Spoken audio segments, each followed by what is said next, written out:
Yo, you already know who it is. Big Neat back for That's Neat with Big Neat episode 3. I just want to say shout out to the listeners who, still tune in. Let's get it started. Let's jump right off into the first point. Doom 2021 just came out this weekend. Now showing in theaters and on HBO Max if you a lazy boy. So, let's talk about it. It's cool. I saw it in theaters. Saw it standard. I was gonna be an IMAX boy, but I was stupid and high, so I didn't take care and handle business appropriately, as you know I do. So I just went to see it in the standard version. Let's let's say it was just a okay movie. Now, I got onto the Dune bandwagon pretty late, probably within the last 18 months or so. But I fell in love with the weirdness of the movies. I didn't watch of the movie, let me be clear. I didn't read the books or anything. I listened to the audio books on YouTube or something like that, over the last 18 months, and I was like, oh, this is cool. Um, but the first Dune was the 1980s Dune, correct me if I'm wrong, directed by David Lynch, which I didn't know until Honest Trailers dropped that little nugget in my brain. And we all know who David Lynch is. Well, you should know who David Lynch is. He's the dude who did Twin Peaks and a whole bunch of other movies too. You can look up his Wikipedia article. I'm not the internet. So, about Dune 2021 compared to Dune 1980 something. I like the 1980s version better due to that weirdness I was talking about. They had inner monologues where people are whispering their plans or their thoughts throughout the whole movie. They got these really funky ass CGI shields on them, really chunky boys. It's really great fun, and it's a whole film. Now I'm not saying every part of it is perfect, but it has a beginning, a middle, and an end. And the reason I say that is that Dune 2021 is only pretty much the beginning, stretched out to 2.5 hours, 2 hours, or something like that. And while it looked beautiful, I mean, it was a gorgeous ass movie. I mean, wardrobes, whoever was the costume person deserves to win a couple of awards for that. Really great creative visual atmosphere. The sound effects were fucking great. I mean, it's just the story that was missing a lot, in my opinion.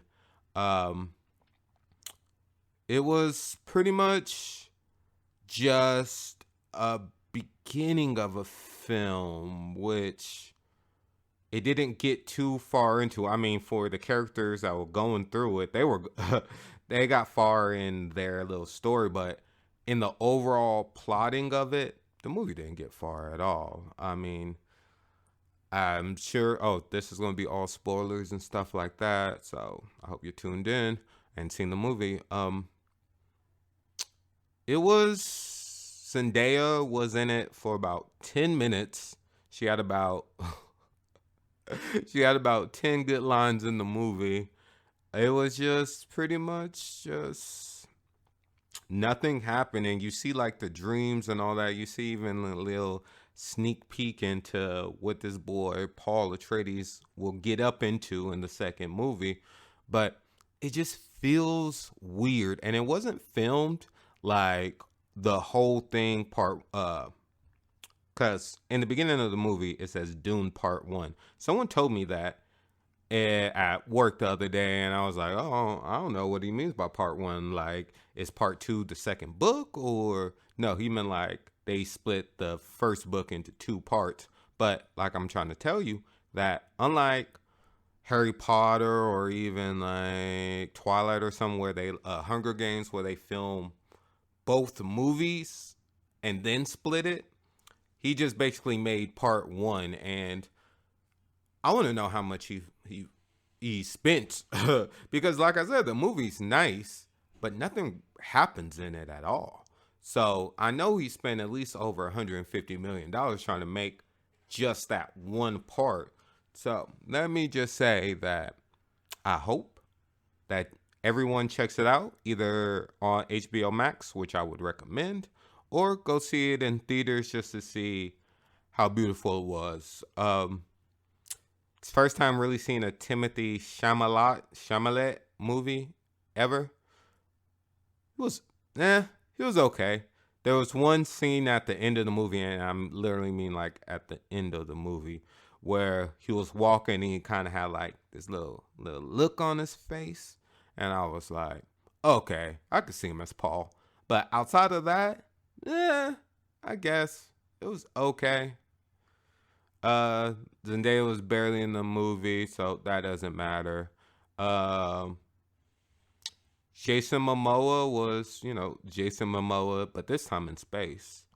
We have Isaac, Isaac, Oscar Isaac playing King Atreides.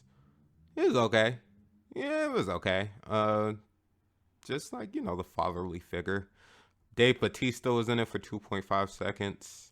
Um, Let me get on the point of the Emperor.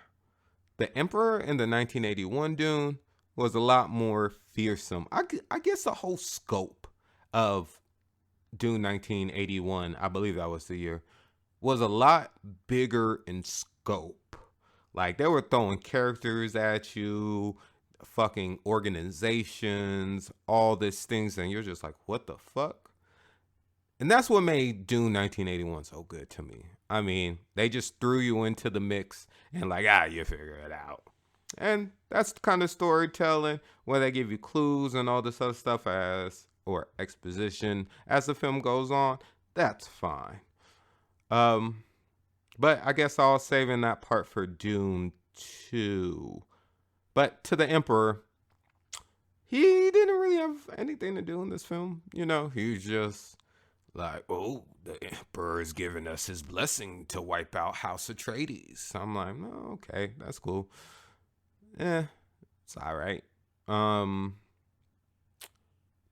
I think that's going to be the Dune discussion. I don't want to spoil anything too much, even though I said spoilers, because I care about my fans or the people that listen to this podcast. You don't got to be a fan. Just got to be a person to tune in every now and then. What else is new?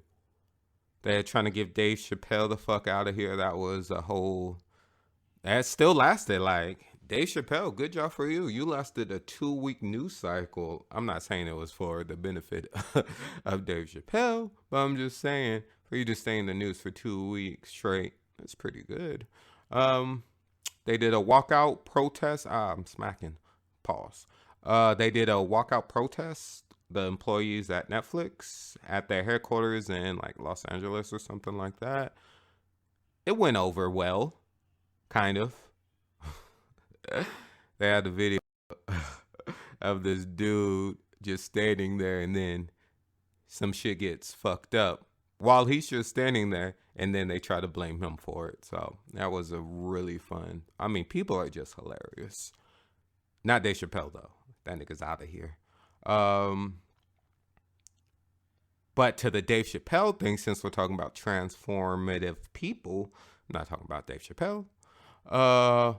Bro, there's a new Digimon series out. Let me talk about Digimon Ghost Game. Why aren't you niggas talking about Digimon Ghost Game? Why are you sleeping on it?